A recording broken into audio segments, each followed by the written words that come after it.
Louvado seja nosso Senhor Jesus Cristo.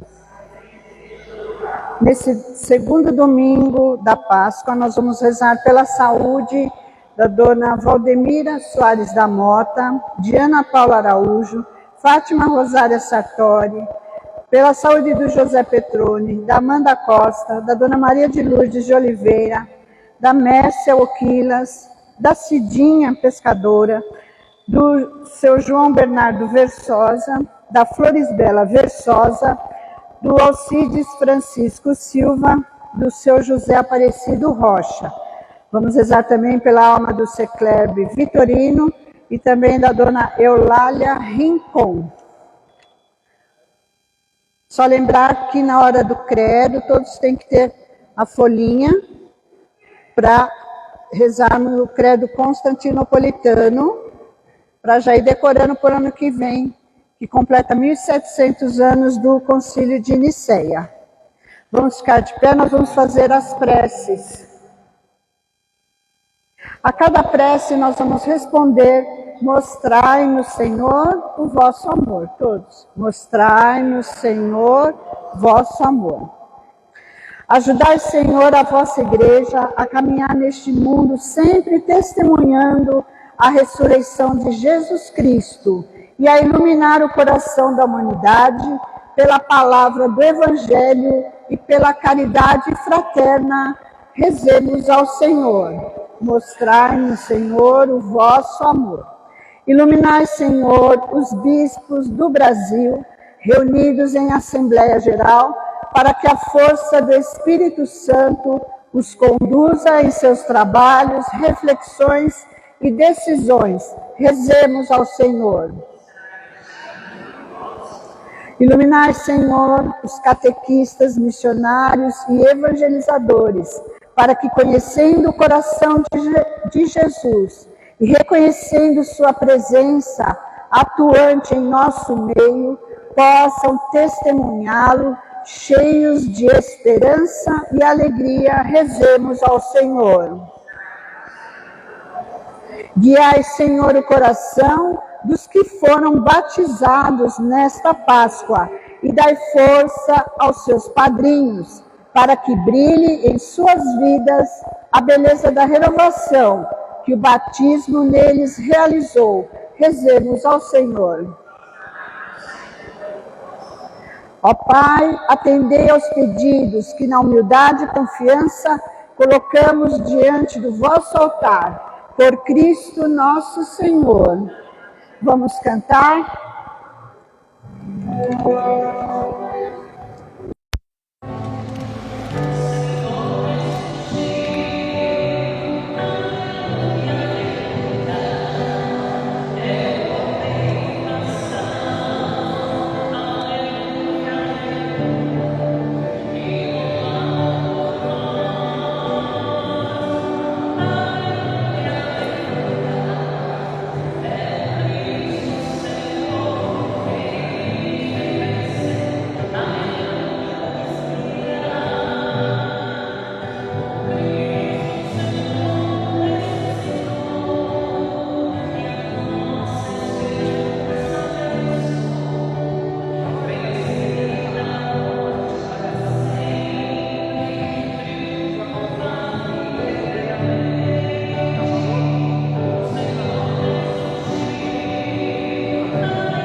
Senhor, em nome do Pai, do Filho e do Espírito Santo, a graça e a paz de Deus, nosso Pai, de Jesus Cristo, nosso Senhor, seja sempre convosco. Imploremos a Deus o perdão dos nossos pecados, a absolvição, se for possível, e a misericórdia de Deus sobre nós.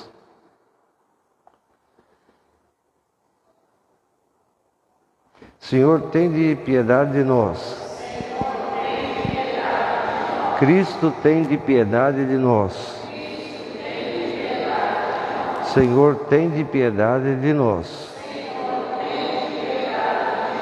Deus Todo-Poderoso, tenha compaixão de nós, perdoe e absolva os nossos pecados e nos conduza à vida eterna. Glória ao Pai, ao Filho e ao Espírito Santo.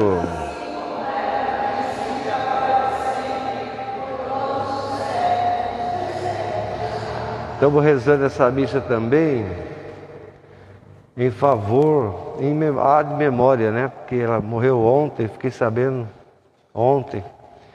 Ad memória.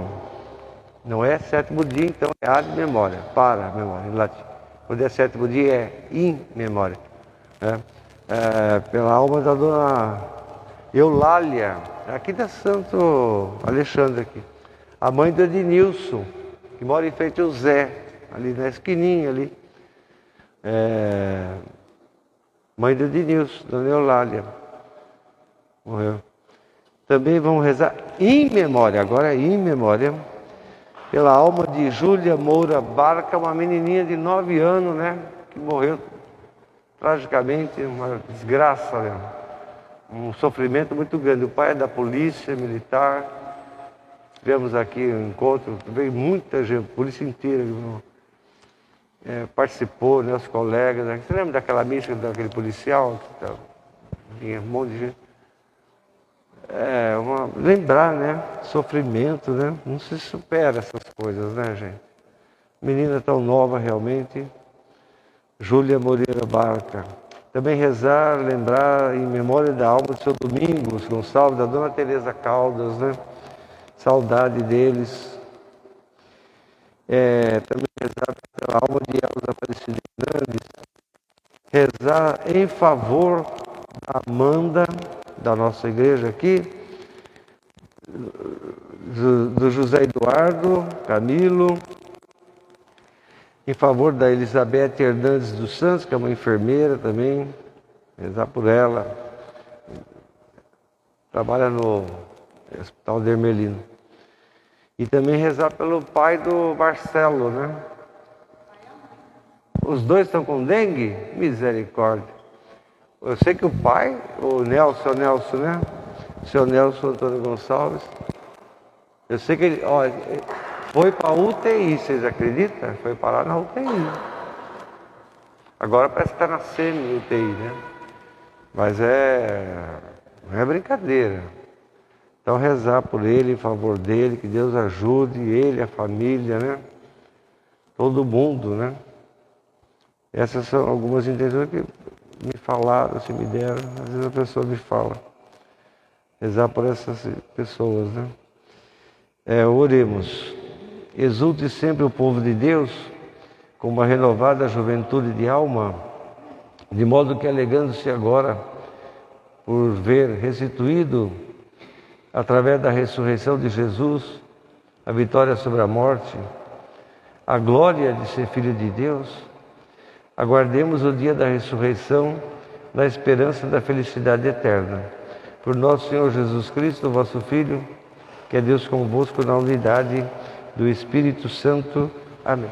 Podemos sentar, vamos ouvir o texto, para variar, do Atos dos Apóstolos, que é sempre a primeira leitura dos 50 dias de Páscoa que nós vivemos.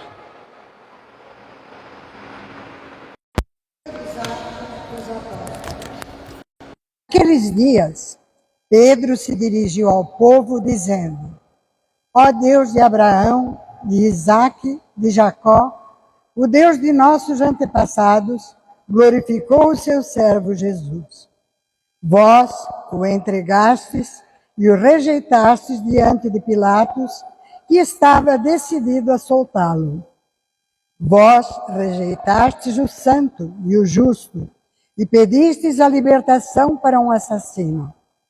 Vós matastes o autor da vida, mas Deus o ressuscitou dos mortos, e disso nós somos testemunhas. E agora, meus irmãos, eu sei que vós agistes por ignorância, assim como vossos chefes. Deus, porém, cumpriu desse modo o que havia anunciado pela boca de todos os profetas, que o seu Cristo haveria de sofrer. Arrependei-vos, portanto, e convertei-vos, para que vossos pecados sejam perdoados. Palavra do Senhor.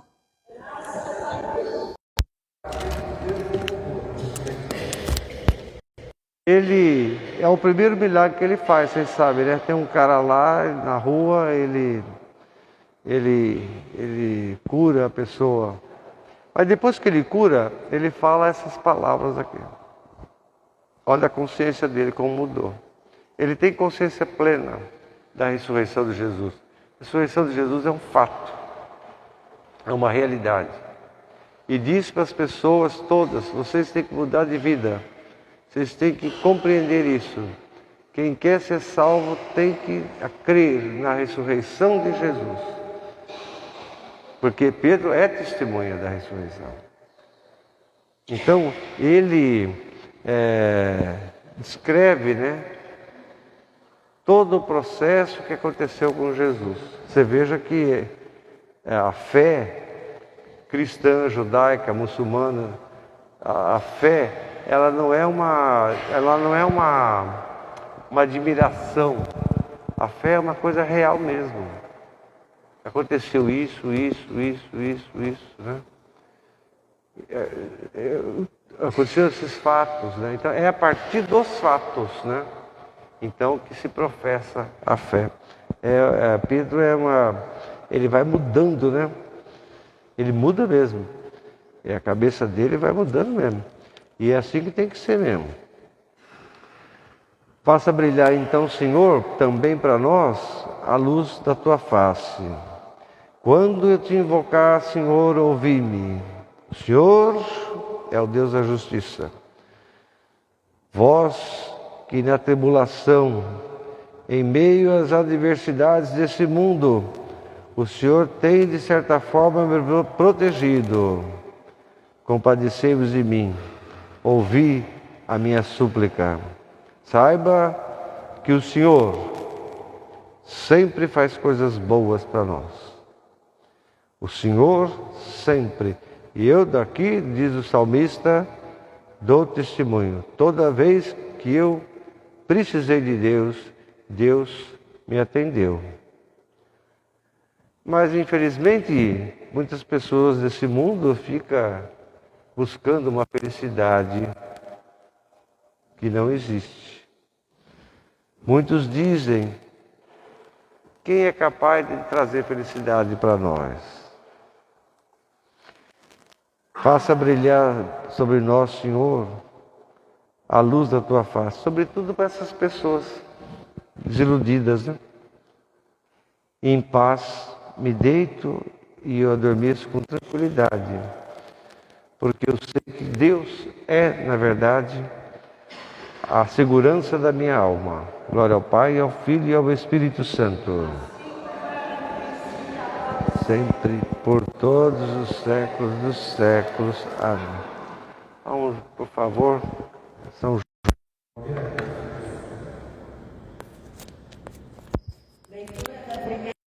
De São João.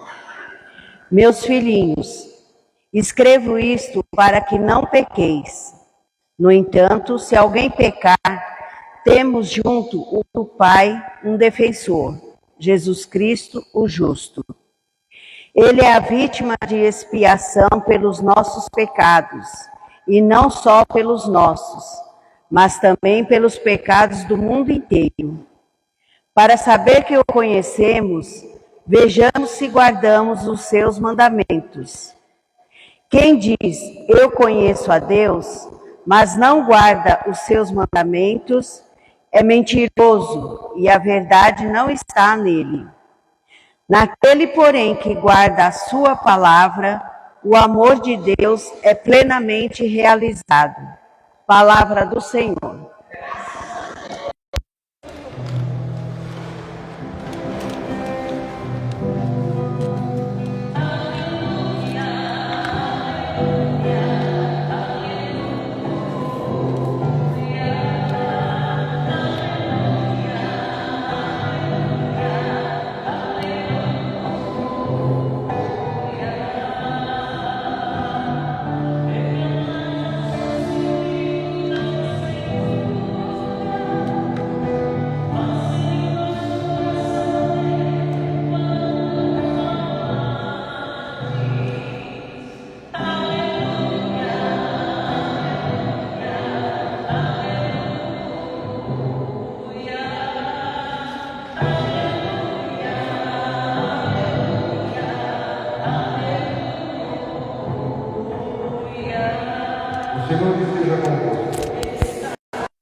Proclamação do Evangelho de Nosso Senhor Jesus Cristo segundo São Lucas.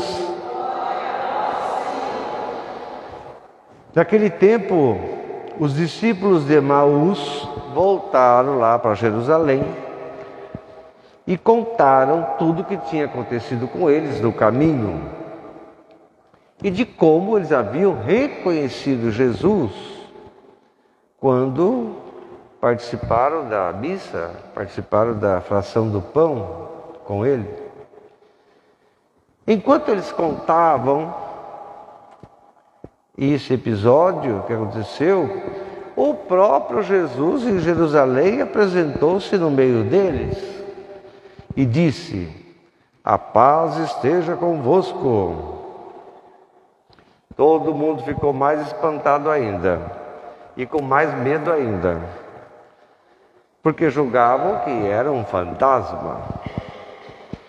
Disse Jesus: "Por que vocês pensam desse jeito? Por que vocês ficam aí perturbados dessa maneira?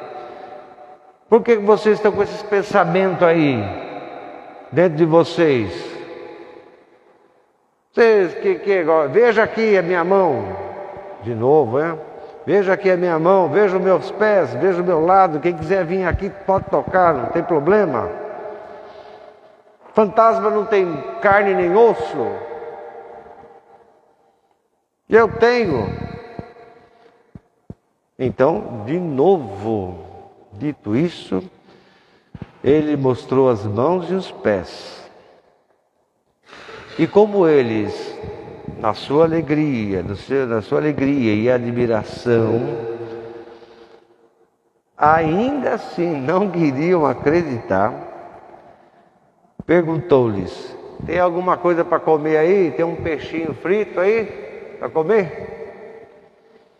E então eles deram um pedaço de peixe lá, frito, gostoso, para que ele comesse.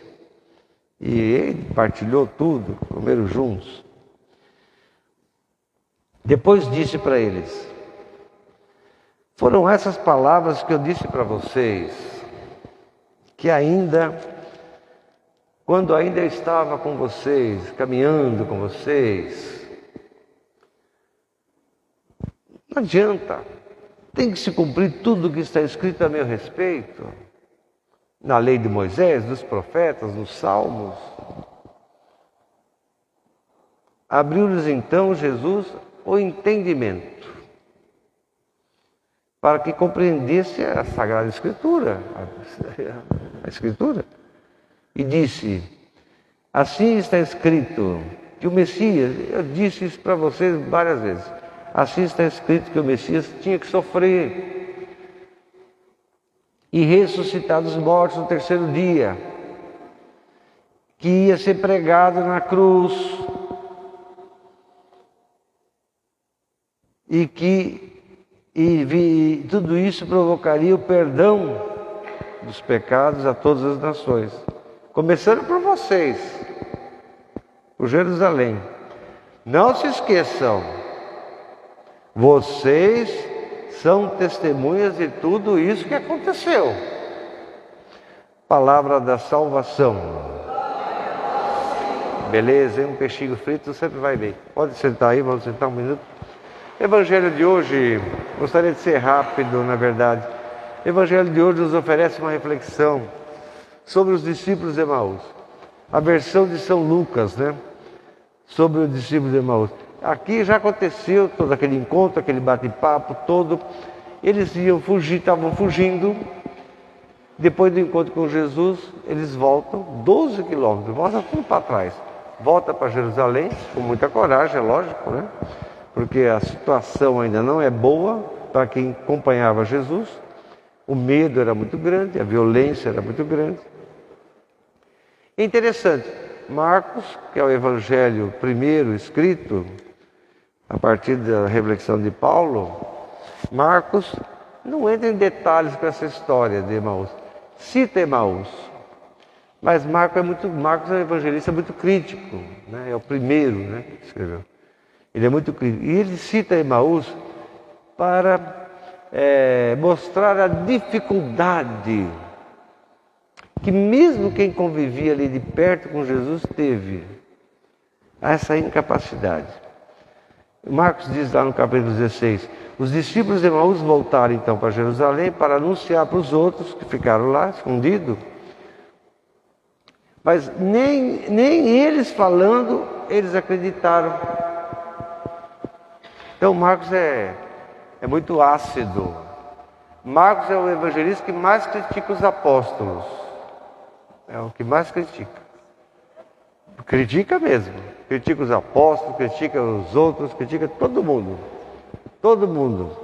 É um evangelista interessante. Vale a pena. É o primeiro. Quando vai ler o evangelho, tem que ler primeiro Marcos. Marcos é referência, né? Para tudo. De fato, nós sabemos a notícia da ressurreição foi realmente uma notícia desconcertante.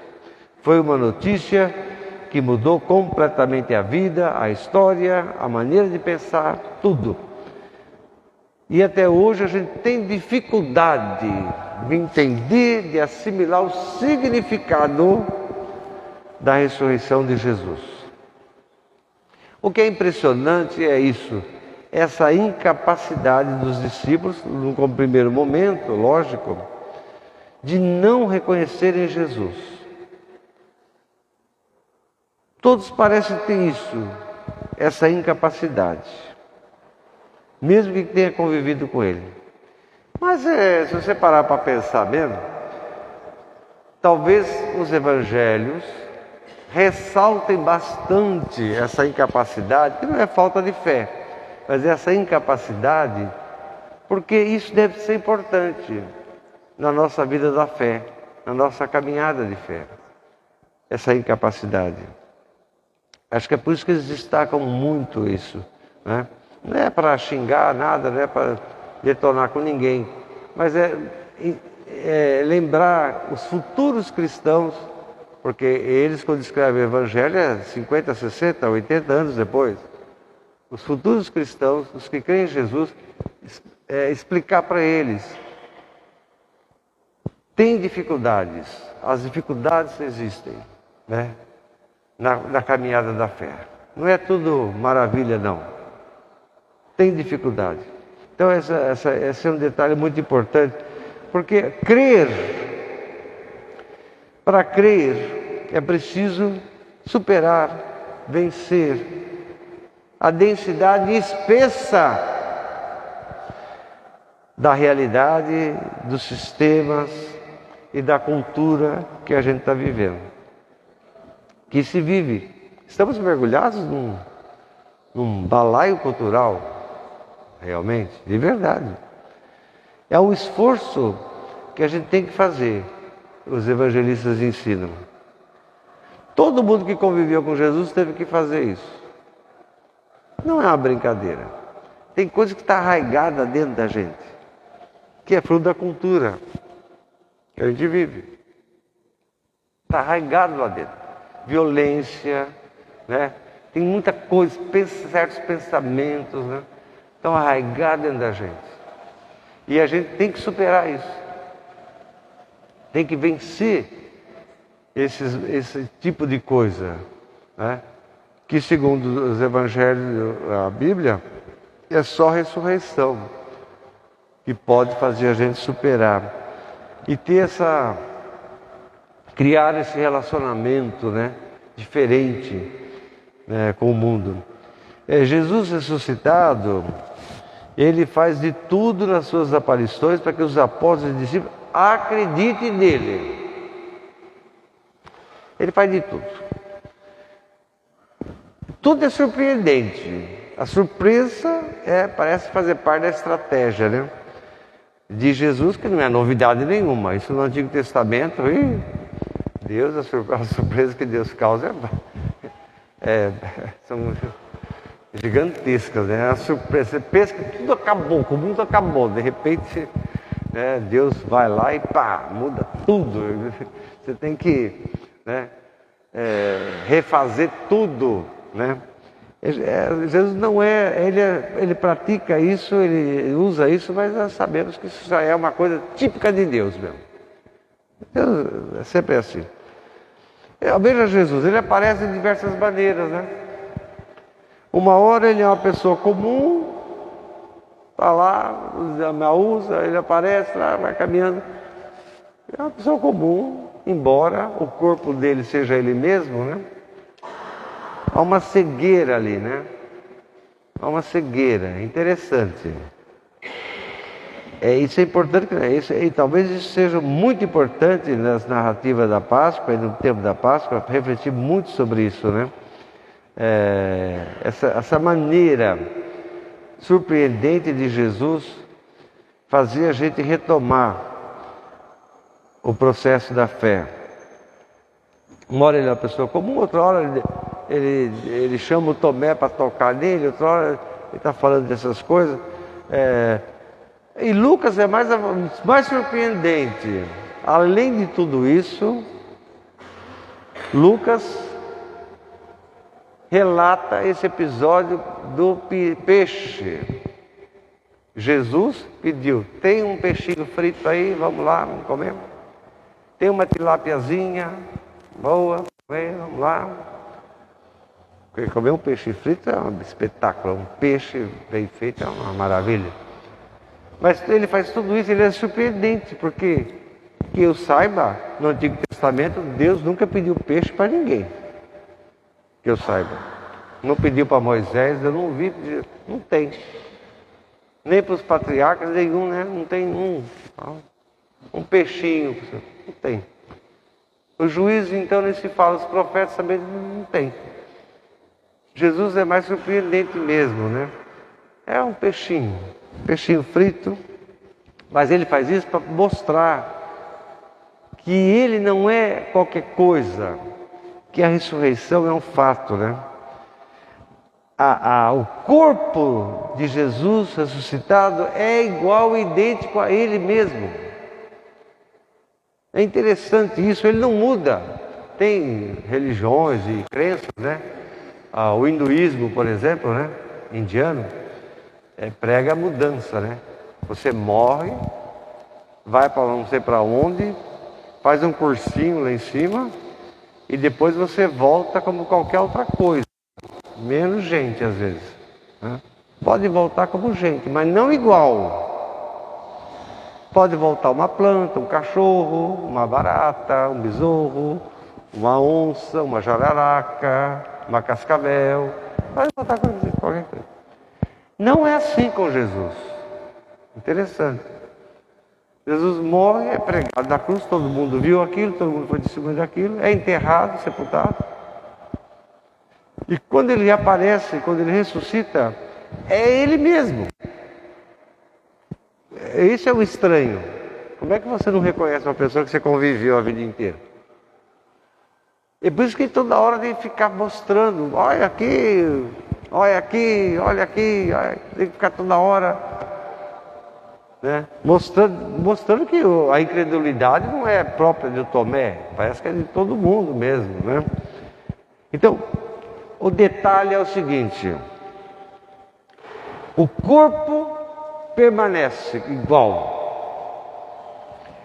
mas a força, aí é que está o problema, a força da ressurreição a força da ressurreição revela um estado novo. Ele é o mesmo, mas não é. É uma coisa esquisita. Por quê? Revela esse estado novo, capaz de modificar para nós. Porque dentro de nós está entranhado que a morte é o fim de tudo. Por isso que a gente não consegue enxergar nada. Dentro de nós, no fundo, todo mundo acredita que acabou. Morreu, acabou. Então, quando Jesus ressuscita, é Ele mesmo. Mas eles não conseguem reconhecer, não conseguem ver. Porque a força da ressurreição, para você crer na força da ressurreição, você tem que romper aquele limite que você tem mentalmente. Você tem no seu coração, no seu costume de vida, na sua maneira de pensar. Essa é a questão fundamental, né? A ressurreição de Jesus, no fundo, trabalha para quê?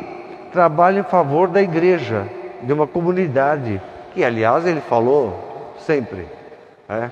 Em Mateus 16, em Marcos 8, Lucas, capítulo 18, sempre falou isso. Vou ser crucificado, vou morrer, vou ressuscitar no terceiro dia. Ninguém dava bola para isso, porque Jesus era tão bom, uma pessoa tão maravilhosa, que na cabeça deles era impossível acontecer alguma coisa de ruim com ele. Deus não ia permitir que acontecesse algo de ruim com ele. Mas aconteceu. E ele falou. Porque Deus assumiu a nossa humanidade, Deus assumiu a nossa vida de verdade mesmo, né?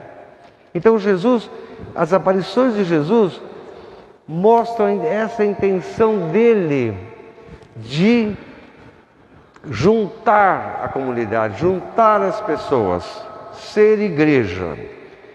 É a iniciativa dele, viu? Se alguém é culpado de existir a igreja católica, é ele. Não é o Papa, não é São Pedro, não é nenhum de nós. Se a igreja dependesse de nós, minha filha, não existia há muito tempo. A igreja só existe por causa dele. Ele tomou a iniciativa. Pra você ter uma ideia da responsabilidade que todos nós temos. Todos os católicos do mundo inteiro têm, todo mundo tem na comunidade essa responsabilidade. Jesus acha importante ter a comunidade. É fácil de entender, né? É fácil, nós vamos entender já já. Por isso que Emaús está fugindo, eles voltam para se juntar com os outros. É esse o movimento que eles fazem, né? Mas o fato é o seguinte, você passar por aquela Sexta-feira Santa, por aquele Calvário, né? Não é brincadeira. Todos, o Lucas relata, né? Todos, a tristeza imensa, decepção imensa. E Lucas fala uma frase lindíssima, digna de Shakespeare, né? O semblante sombrio. Não tem ninguém rindo. Em todas as cenas da Páscoa, não tem ninguém rindo. Não tem ninguém festejando nada. Todo mundo ali. Porque viveu aquela experiência do Calvário. Não é que Deus não gosta da alegria, claro que Deus gosta da alegria, né? Evidente, mas a experiência do Calvário é realmente dramática, né? Os discípulos de Emaús é esse exemplo, se afasta da comunidade, se afasta da igreja, onde Jesus estava ali. A comunidade perdeu importância. A morte de Jesus causou esse pensamento deles. A igreja não tem importância mais sem ele. Morreu. Acabou. Vamos voltar para Emaús, cuidar da nossa vidinha, né? Outros vão pescar. Outros ficaram com medo, ficaram trancados dentro de casa, né? Assim, vamos cuidar da vidinha da gente, a gente ganha mais. Então, crer em Deus, crer em Jesus, e não se interessar pela comunidade que você faz parte, não se interessar pela igreja, não funciona. Essa é a verdade. Esse é o Evangelho de hoje. Então, tudo isso eu estou falando a partir do texto do Evangelho. Né? O Papa Paulo VI dizia justamente isso, né? Crer em Deus, crer em Jesus e não se interessar pela igreja, ele falava, é uma dicotomia absurda. Dicotomia é uma palavra grega que significa separação, né? Não tem como você separar a fé da instituição da igreja. Não tem como você ser da igreja e se separar da fé. É uma dicotomia impossível, ilógica, absurda, maluca, né? Ele só falou a palavra maluca porque não ia falar, né? Então, essa ideia de relação direta, isso não existe. Essa é a verdade. A Páscoa mostra isso. Não tem relação direta. Me explique por que Jesus tem que voltar ressuscitado para conversar com essa raça de gente? Para quê? Se existe relação direta, o Pedro, todo mundo ali que conviveu com Jesus, podia simplesmente falar com ele diretamente. Pegar o celular, ligar, lá no céu, tudo bem, o que foi? Né? O que é? Para quê? Porque não existe essas coisas que vocês pensam que existe. Não existe. Jesus veio ressuscitado. Ele tem que vir. Porque a qualidade da fé dos apóstolos não pode ser qualquer uma, não. Então, não existe essa relação direta, imediata. Não. A igreja, a comunidade, a experiência de fé que vai se aglutinando ali, ela vai então produzindo o essencial da fé, a comunhão. Comunhão com Deus, comunhão com Jesus, comunhão com o Espírito Santo, comunhão com o Santo, qualquer coisa, o que você quiser. Mas a comunhão com a igreja. Parece que esse episódio do discípulo de Emaús, esse desprezo que eles dão para a igreja, né? Porque no fundo é isso, né? Eles desprezam. Ele morreu, vamos embora. Igreja é bobagem. Igreja é uma bobagem, não tem importância nenhuma. O que acontece ali é o oposto. Quando eles descobrem a ressurreição de Jesus, eles retornam para dentro da igreja. Eles voltam para a igreja. Porque eles reconhecem a importância da igreja. Eles reconhecem que para viver em comunhão com o ressuscitado, com Deus, tem que estar lá. Essa é a verdade que eles relatam, né? A palavra comunhão, que a gente não sabe, as pessoas confundem hoje em dia, né? Hoje em dia é uma coisa tão esquisita, né? A palavra comunhão não é questão de maioria, não. Nós somos a maioria. Nós então temos mais comunhão. Não é isso não, Belaroba, você pensar assim, né? Não é. Ou somos minoria, vivemos mais em comunhão. Não é verdade. Não existe esse negócio de maioria e minoria. Isso é tudo bobagem, na verdade. Tudo bobagem. A questão é, Jesus Cristo tem que estar no centro da vida. Se não estiver no centro da vida, não existe esse negócio de maioria e minoria. Um católico, para ser verdadeiramente homem de fé, Jesus Cristo tem que estar no meio, no centro da vida dele. É a referência da vida dele. Um evangélico que quiser ter fé de verdade, Jesus Cristo ressuscitado, crucificado, ressuscitado, tem que estar no centro da vida dele. Se não tiver, já era. Aí a fé é uma coisa meio... É uma fé de fantasia, né? Não existe. O centro da vida cristã está Jesus Cristo. Trabalhar junto é bom, né?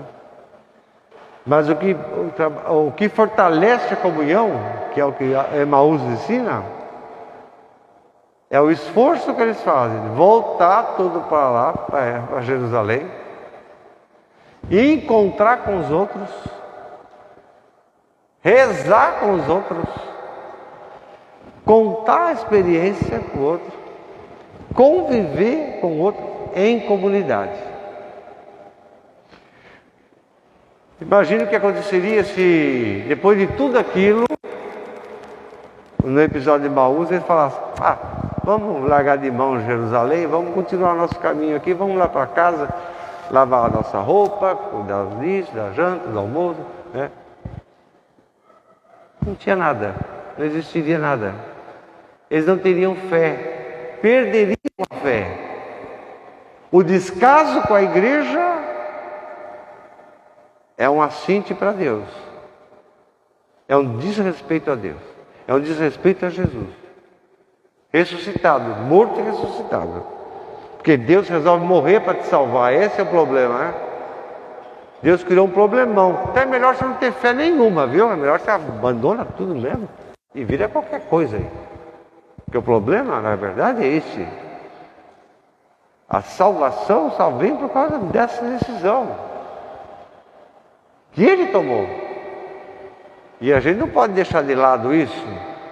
Então,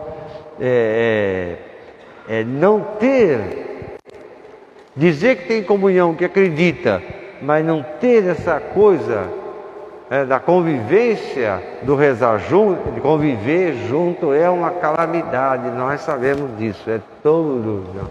Nossa Senhora, conviver não é brincadeira. Não é.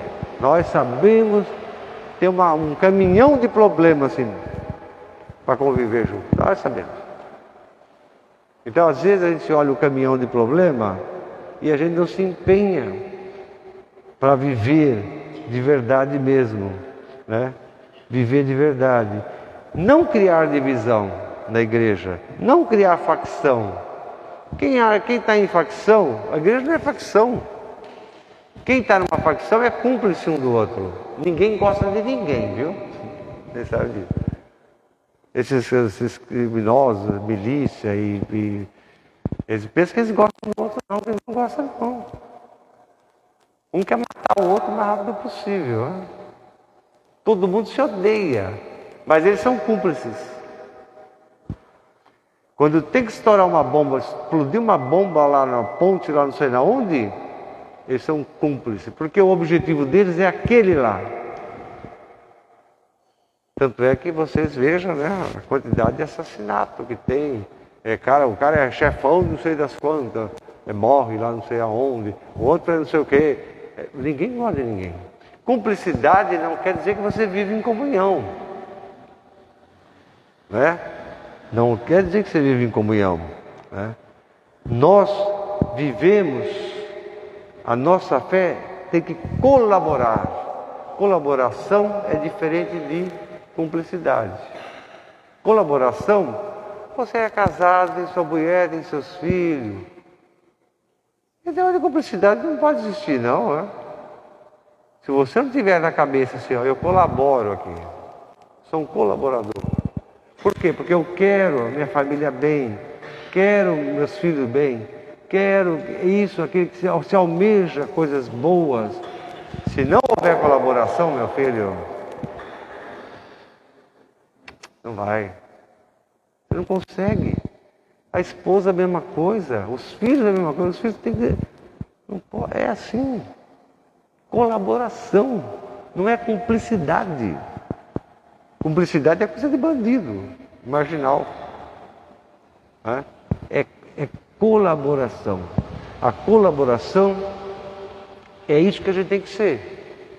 Colaborar com Cristo, colaborar com a igreja, a anunciadora da fé verdadeira em Cristo, colaborar. A gente tem que ser assim. Não é ser cúmplice, não. É colaborar, né? Exigir, a colaboração exige essa grandeza da alma, entende? A colaboração exige a grandeza da alma, porque não é simples, né? Não é fácil mesmo, não. O cúmplice, na cumplicidade, o que importa é o resultado externo. Então, a facção lá, os milicianos, não sei quem, nascer junto, vai estourar o não sei o quê, a ponte. Porque para eles o que importa é a bomba lá estourar. Né? A cumplicidade, o que importa é um resultado externo. A colaboração, não. Na colaboração, você está junto porque se tem o bem pelo outro. O bem. Se faz o bem, se quer o bem. Bom, somos diferentes, né? Claro. Nós não somos diferentes de miliciano nem de facção. Nós também somos diferentes. Nós discordamos um do outro. Né? Mas quando você age em colaboração, você é capaz de entender o outro. Eu tenho a minha opinião. Você tem outra. Em relação ao mundo, não estou falando em relação à fé, não.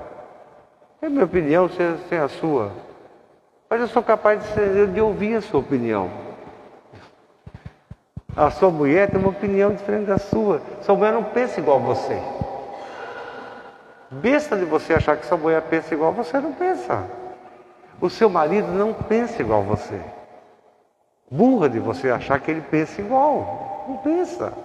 Porque vocês vivem, têm família, por causa da colaboração. A mulher tem que ouvir a crítica do marido. O marido tem que ouvir a crítica da mulher. Se não ouvir, se não fazer aquele esforço que tem que fazer esforço, sacrifício, né? Os filhos não têm nem noção do sacrifício que um pai e a mãe faz por eles. Não tem. Não tem. E não sei se vai ter. Não tem. Os filhos não têm noção do sacrifício que um homem, uma mulher, um marido e uma esposa faz por eles. Esperemos que tenham, né, no futuro, um pouco dessa consciência, que sejam capazes. Mas é isso que Jesus quer. Jesus quer que sejamos colaboradores da igreja, sejamos membros da igreja, produzimos comunhão, produzimos entendimento, produzimos essa vida, essa grandiosidade da alma. A gente tem que ser grato sempre na vida, por tudo, gratos, né? Grato. Tem que ser grato para Moisés, grato para Abraão, grato para todo aquele povo do Antigo Testamento, grato pelos apóstolos, grato para todo mundo. Mas a gente tem que ser grato bastante também pelas pessoas que estão com a gente. Lembra do nome da sua catequista? Não lembra, né? Difícil. Lembrar. Quem te ajudou a ter fé, hein? Para pensar. Quem te ajudou a ter fé? Meu avô, minha avó, minha catequista. Porque a fé, ela vem através de coisas assim esquisitas, né? Às vezes até quem faz o mal para você provoca uma fortaleza na sua fé. Eu sei porque eu vou no hospital, né? Eu visito o hospital, eu tenho uma experiência de hospital em cadeia, que é um espetáculo, né? O cara está no hospital ferrado, teve um acidente, acabou com ele, as pernas estão de um lado, os braços do outro, a cabeça. O cara está ferrado, esmagado. Está lá internado lá, daquele jeito. Quando você chega no hospital, você pergunta, como é que você está, meu filho? Você está bem? Eu estou ótimo, padre. Como é que você está ótimo? Você está tudo arrebentado. O que faz ele dizer isso? É aquele coisa horrorosa que aconteceu com ele, provocou nele uma fortaleza de fé maior. Então, às vezes a gente olha para uma coisa que acontece com a gente, que a gente acha que é ruim, mas na verdade aquela coisa depois se transforma, faz a gente ficar mais firme na fé. Faz a gente ficar mais firme. Então, ser grato, né? Grato a tanta gente, né? Grato a tanto. É assim, é como a mãe que tem um filho preso, né? Na cadeia, que sofre pra caçamba, né? Cadeia não é hotel, né? Certos setores da sociedade fica fazendo essa pregação idiota, né? E cadeia é hotel? Cadeia não é hotel. Sofre pra caramba, sofre abuso sexual, sofre abuso, tudo no sentido que você puder imaginar. Come comida estragada, azeda, podre. É horrível. Não tem nem lugar para cagar também, não tem lugar para. Não tem intimidade, né? E aí você vai. Você conversa com a mãe do sujeito que é preso. A mãe do sujeito fala: padre, meu filho é tão bom, reza por ele. Olha, a mãe fala assim para você. Está entendendo? Aí você vai conversar com o preso, você fala: sua mãe mandou um abraço para você. Você diz: você lembra da sua mãe? Você reza por ela? Tem que rezar pela sua mãe, meu filho. Né? A sua mãe te deu valores, te deu força para você. Você se desviou do caminho, mas lembra da sua mãe. Sua mãe está lá fora. E ainda continua dizendo que você é o menino mais lindo do mundo. Olha o que essa mulher pensa de você. Ela não é juíza, não é promotora, não é jornalista, não é vingativa, não é nada. Ela é assim. Ser grato, né? Agradecer. Sempre na vida, né? E quem duvida do que eu estou falando, vá fazer essa experiência. Vá na Santa Casa, lá, porque na Santa Casa você pode entrar, você vai com máscara, lógico, né? Vai na Santa Casa, fica zanzando pela Santa Casa ali. Senta naqueles lugares que o povão senta para marcar consulta, né? Vai na capela, né? Tem muita gente boa que reza na Santa Casa, naquela capela que tem. Católicos e não católicos, né? Olha lá, você vai ver. Daqui a pouco sempre alguém puxa conversa com você. E a pessoa conta o drama dela para você. E ela, ao mesmo tempo que conta o drama, ela vai contando esses valores de fé que ela tem. Faça isso, você precisa ser mais humano. Precisa ser uma pessoa capaz, né, de amar de verdade. Deus, crer em Deus, crer em Jesus ressuscitado. Professemos a nossa fé. Creio em um só Deus, Pai Todo-Poderoso. Falei demais. Ai, meu Deus do céu. Não adianta.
Graças a Deus.